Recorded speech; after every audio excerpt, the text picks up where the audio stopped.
Hello, Acho. Let's say a given question. The question says a particle of mass 0.5 kg executes simple harmonic motion under force F equal to minus 50 Newton per meter x. The time period of oscillation is x by 35 seconds. The value of x is, we can take the value of pi as 22 upon 7. So for this question, जो key concept यहाँ पे we need to understand is the concept of simple harmonic motion abbreviated as SHM. ठीक है, अब यहाँ पे हमें equation given है, जो गवर्निंग इक्वेशन होती है for an SHM, it is given by the expression F equal to minus K X. अगर हम इस एक्सप्रेशन को ध्यान से कंपेयर करें फ्रॉम द गिवन एक्सप्रेशन, हम डायरेक्टली लिख सकते हैं के की वैल्यू हमें 15 गिवन है, 50 गिवन है. ठीक है, हमें चाहिए the value of x for this time period हमें निकालना है बेसिकली. तो हम के को क्या लिखते हैं actually, K is written as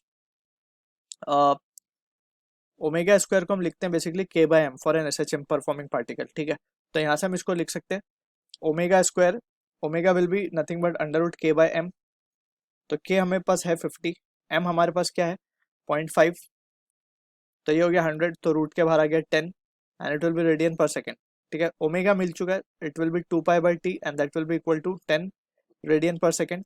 सो यहाँ से हम टाइम पीरियड निकाल सकते हैं, it will be 2 pi by 10. ठीक है, हमें उस ऑर्डर में चाहिए बेसिकली जो क्वेश्चन में गिवन है. तो सबसे पहले हम पाई की वैल्यू सब्स्टिट्यूट करते हैं.